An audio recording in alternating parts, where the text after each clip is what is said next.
Hello and welcome to True Talk Chelsea. This is the number one podcast for all your Chelsea wants and needs. We hope you enjoy. That's right, welcome back to True Talk Chelsea. In today's podcast, we will be analysing the game Week 9 match against Newcastle United, sharing our thoughts on the Tomori situation and defence as a whole, and giving a preview of Tuesday's UCL match against Rennes. If you like the sound of that, make sure to like this video and subscribe to our channel down below. And without further comments, let's get right into the podcast. On Saturday, we played Newcastle United. It was a pretty good match in my opinion. We got a 2-0 win. Pretty standard. Own goal from Fernandes, aided by Chilwell, and an amazing link up and build up play from Werner and Tammy. Palash, what did you think of the match? A very good match indeed after the international break, although I do think we should have gotten more goals. The match much bigger. It was complete domination, a very important clean sheet. Yeah, I agree. I think we should have gotten a lot more goals. We did have 22 total shots, but only 5 of them were on target. I did see Werner miss a couple of sitters that should have gone in. And getting a 2-0 win and on an away fixture as well. We have to remember that it was an away fixture. It's good. We can't complain about that. Yet, like you said, clean sheet is good. Mendy has gotten a couple of clean sheets in the Premier League as well. Yeah, and I remember last season, I think it was the very fixture, the away at Newcastle when we lost by a goal to nil. There was a late goal by Isaac Hayden or someone.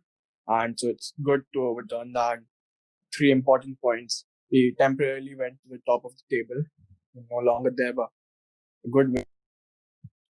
Just adding to Palash's point, there's an interesting stat. Chelsea in their last 7 matches at St James Park has just managed 4 points. We have lost 5 out of the 7 games and managed a draw. We just won a game by marginally 2 seasons back, and winning at St James Park has been an achievement or nothing less. Also, after the international break, I was very worried about the game. Zuma being rested, it was pretty difficult to believe that Rudiger will be performing good, but he played exceptionally. But I'll say our captain, our man, N'Golo was all on fire that day. He had 102 passes, won almost all the duels that he was in fighting for. He was in for the tackles, perfectly positioned. Also, he took up the role that Thiago Silva was performing. Thiago Silva not only was defensively solid, but also helped in making long passes for runs of Ziyech or Werner. Similar kind of role was adopted by Kante this time, where he was just seeing how Ziyech or either Werner made runs on the flank and supplying them the balls to open up the defense. I think we have to give a lot of credit to Kante because at the start of the season, a lot of fans were saying that he might be a bit finished. Rival fans as well. He wasn't performing up to the standard that he usually was. I mean, we have to remember that he is getting close to the age of 30. Not saying that he's getting old or anything, but he's coming towards the end of his career. And he has recently been putting up stunning performances in the international break. He did get a goal. So it was great to see him back to his best, performing like he usually was. Was there anyone else that you guys found had a good performance? Also adding up, like I saw Werner being trolled all over the internet yesterday for not scoring the 2 open chances. But for me, it was more of a positive like a thing because we have seen strikers who did miss 2 chances and they lost all confidence. But Werner kept his head up and still at the last also he unselfishly passed to Tammy so that he can score. Werner with his skills could have easily put that behind the net, but he trusted Tammy so that he can score. I still believe in Werner. For me, he was a positive rather than a negative than many see him from yesterday's game. But for me, he is improving. Definitely, and not just Werner. He did also play. Also, we made a last video about Tammy and we spoke about how underrated he is, and he's rewarded us with a goal.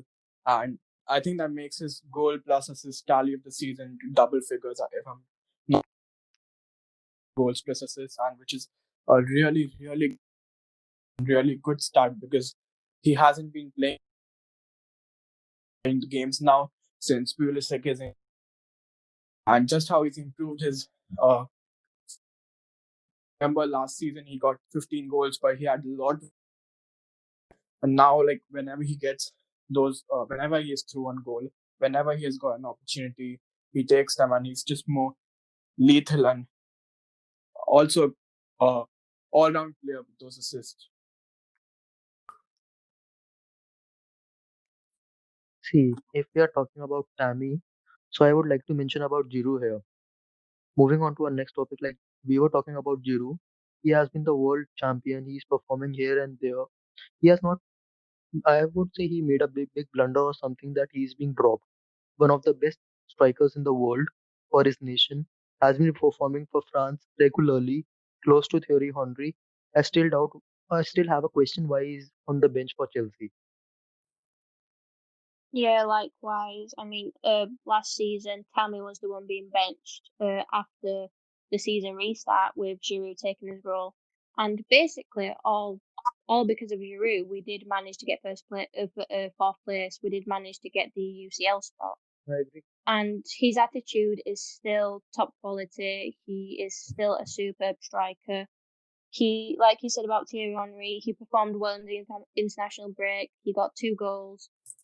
So the fact that he just came on for a couple of minutes, I don't think that's good enough. There have been transfer rumours. He has given some quotes that you might interpret in a way that you think he's looking for a move away. And I wouldn't want him to move away, to be honest. He is probably one of the best strikers in the world. I'm not saying, he's amazing, top quality, but for his age and for his value, he definitely is. Certainly the best target man right there. Look, I might want to just agree with you both with this one. Like, I know Olivier Giroud has, if we're playing UCL football, it is because of him, and he has been amazing. But then he's not getting any younger, and maybe if we would start him or play him more than Tammy, like Tammy's not going to be playing this much after. And like I said, Giroud isn't getting any younger, and it is very important to give Tammy the minutes. And uh, he is proving why Lampard is giving him the minutes, and as a result, we've got the most goals in the Premier League. And I think it's a very kind decision by Frank to play his two young strikers. I think one is 22, 23, and the other one's 24. So that not just the present, but also the future of our club. See, not denying with your facts, it's not that he should be in the team or not. We are more concerned about the player individually here. The player of his standard needs some respect more from the team, right? If he is performing exceptionally well for France in the internationals, he deserves a club where he gets the starting minutes. That's the main point for me right now.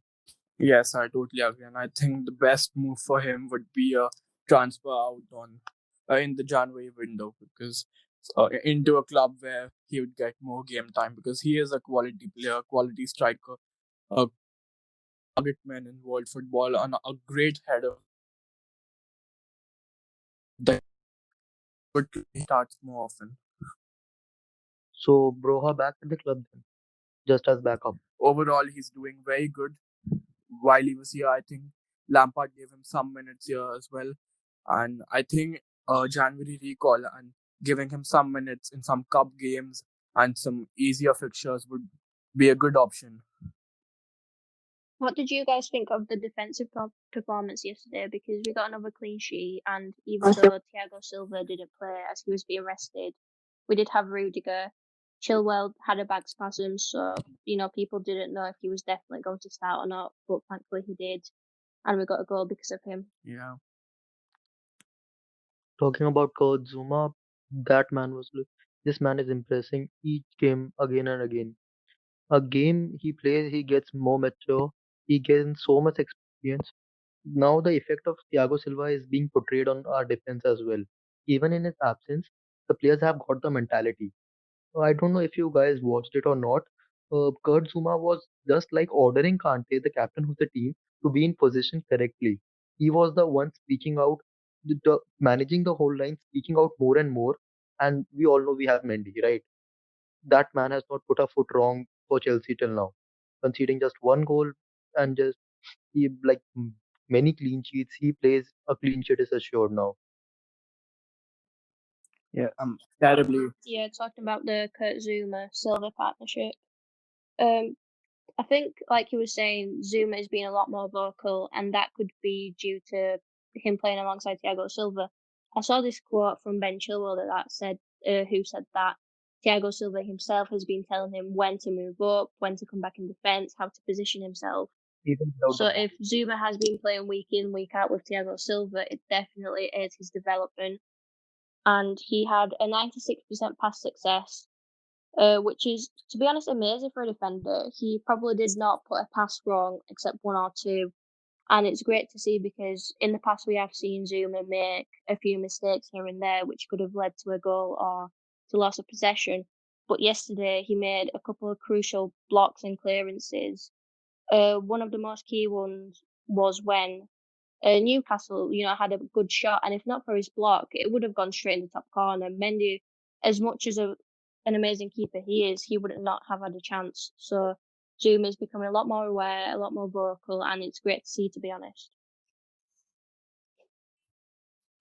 But talking about Rudiger, like he does not give me confidence anymore. I don't know why.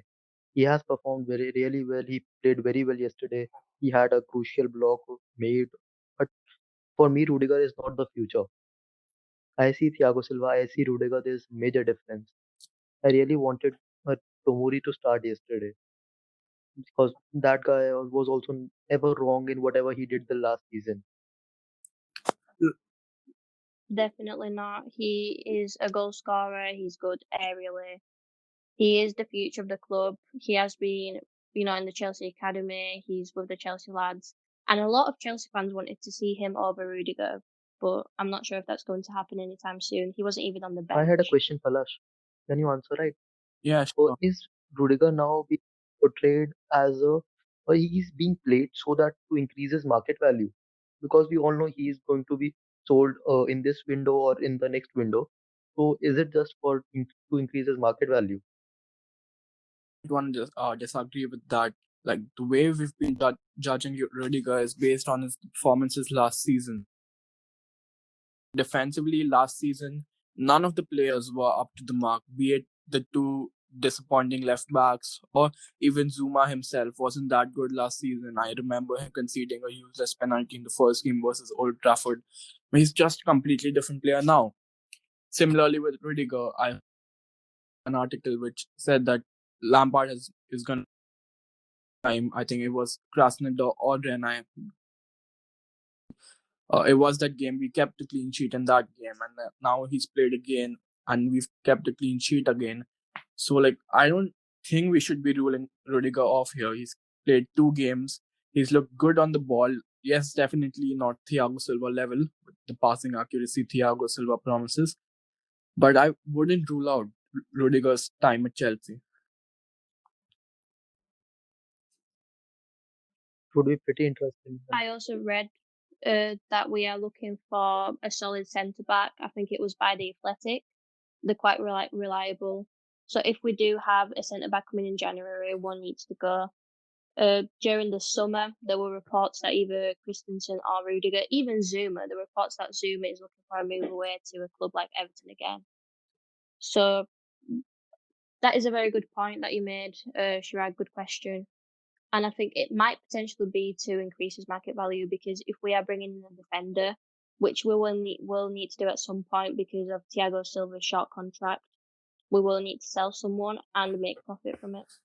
But for me, if we are going to go for a centre back, we need to empty the position first. We need to sell at least two centre backs right now. Maybe it be Rudiger and Christensen, or either send Tomori on loan because we have Malang Sar on the lines who could be making entry into the Chelsea first team anytime. And Mbuyamba, he's suffering from a knee injury, but a half a season with the development squad and he will be ready for the first team squad. That is what I believe. Also, let's not rule out another player, Not only- another Chelsea young centre back who's out on loan, which is Mark Guehi, and he's Exactly. in the He's performing championship. great. And as we know, Thiago Silva isn't getting any younger. He is a bit aging, but I think they're talking about extending his contract for a year more. So maybe not exactly right now, but once Thiago Silva's stint at Chelsea comes to an end, that's when we can get the likes of Sarr, Guehi, Ampadu, who can also play at centre back. And we're in talks of signing Declan Rice, who can also play at centre back along with his preferred CDM position. So, just curtailing the topic, I'll ask you both to name your four centre backs in the coming 2 to 3 seasons that are going to be the main four centre backs, as all clubs need at least four. Who are the four in the next 2 or 3 seasons? For myself, I would say definitely Zuma. He will be leading the line. I wouldn't be surprised if we do end up getting Declan Rice, and he would, in my opinion, be played as that centre back. He is quite a leadership kind of player. He's the captain of West Ham, I Yes. think. It is one of his main qualities. So Declan Rice. I think maybe Mark Guehi. I wouldn't be surprised if in the next 2 or 3 seasons he does make it into the first team. And Milan Sarr. I think Christensen and Rudiger will both be making exits. And Tomori? Tomori, I'm not too sure. If he doesn't get the playing time, if he goes out on loan and he would prefer a move away, he might not end up in the actual squad in 2 or 3 seasons. I'm hoping he will. I'm really hoping he will. He's a fantastic player, and I would love to see him in the first team now over Rudiger. But I'm not too sure. Anything can happen in the 2 or 3 seasons. Perfect. For you, Palash? See, personally, Zuma's doing very well, but I'm a big fan of these two loanies, particularly these two loanies, which are Ethan Ampadu and Mark Guehi. Ampadu can also play centre back, but everyone knows Ampadu now that he's playing in Sheffield United in the Premier League. Just thinking about Mark Guehi, he's played in which he has 1.5 tackles per 90 games, 2.1 interceptions per 90, 2.5 clearances per 90, and 3 aerials won per 90, and also has 6 shots blocked in all.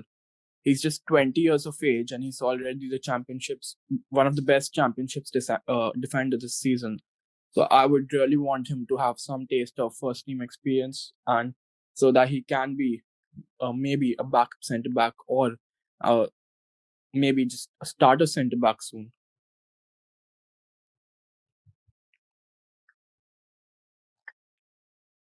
Definitely. If we go on to our final point now, which is the next Champions League game against Rennes, it will be on Tuesday, 24th of November.